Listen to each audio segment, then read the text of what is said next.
Hello my dear students, I am Anju Sharma, your English teacher. I am back again with another new topic. Our today's topic is explanation of the poem My Books, followed by chapter number 1, which is taken from your English course book, New Mulberry for class 5. So this video is My Books part 2. So my dear students, let us proceed to our today's topic, explanation of the poem My Books.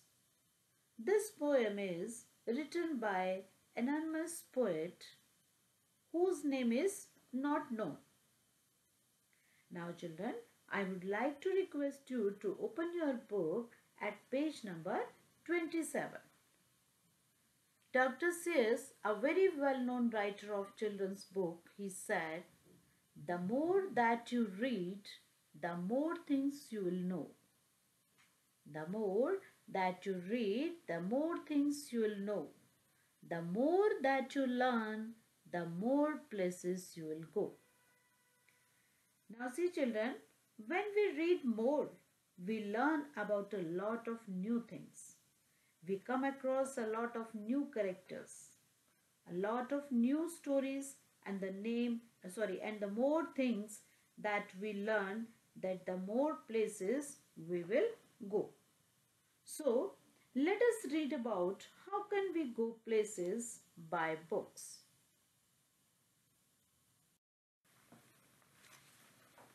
So children, this is a very beautiful and imaginative poem. It tells us the relationship of the children with their books. My dear children, recall your old days when you used to go to school and enjoyed your library period over there, isn't it? Why? Because in your library, you used to read, you used to get new books for reading. I know you love to read fairy tales. I know you love to read fairy tales, Sleeping Beauty, Rapunzel, many other books were there. When you read the story of Cinderella, you all start to feel the feeling of Cinderella. And it happens with all the stories you read. Is that clear to you, children?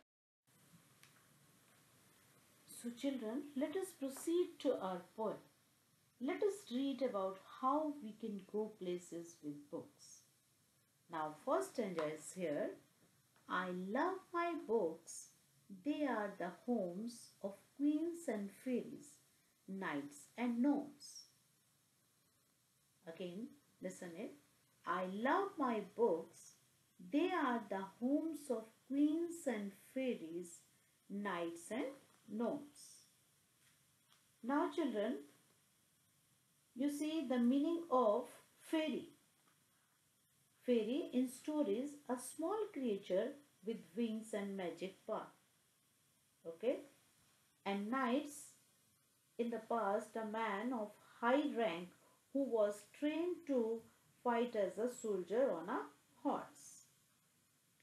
Next is gnomes.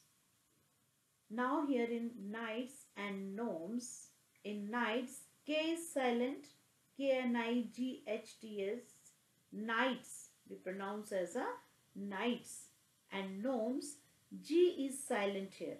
In knights, K is silent, and in gnomes, G is silent. Gnomes, in children's stories, a little old man with a beard and a pointed hat, they always wear a pointed hat, who lives under the ground. Is that clear to you? Fairy, knights and gnomes. Okay. So in this poem, the poet is saying why he loves his books and what are things are there in his books. He is exploring everything for us. Here the poet says that he loves this story of queens and also fairy, as we have read the story of Cinderella, Rapunzel. Also, the poet says that his books has the story of different kings like Akbar, Birbal. So, I love my books. They are the homes of queens and fairies, knights and gnomes. Here, the poet explaining that he loves books. He loves to read them because books make him happy. And by reading the books, he comes to know about the different kinds of stories about queen, fairies, knights and gnomes, which are the beautiful characters. Okay, is that clear to you, children? Now children, come to second stanza. Now I'll proceed to second stanza of this poem. Each time I read, I make a call on some quaint person, large or small, who welcomes me with hearty hand and leads me through his wonderland. I am going to read again this paragraph. Each time I read, I make a call on some quaint person, large or small, who welcomes me with hearty hand and leads me through his wonderland. Now children, here in second paragraph, the poet says that whenever he reads book, he meets with a strange person, because the strange person welcomes him with his hearty hands. Means new books want to do friendship with the poet, and new friends takes him into his own wonderland. So in this paragraph, in second paragraph, I am going to again explain this. He reads books, the poet says that whenever he reads books, he meets with a quaint person. Quaint means a strange person or a person you don't know. And that person can be large or small, thin or small, any which way that person can be, because it's a strange person. We don't know about that person. We don't know who that is. So why he meets with a strange person? Because the strange person welcomes him with his hearty hands. Means new books wants him to do friendship with the poet, and new friends takes him into his own story, his wonderland. Is that clear to you? Second paragraph. Now we'll proceed to third paragraph, last paragraph. Each book is like a city street along whose winding way I meet new friends and old who laugh and sing and take me off adventuring. Now again you listen. Each book is like a city street along whose winding way I meet new friends and old who laugh and sing and take me off adventuring. Now in this paragraph, winding means having a lot of bends and turns.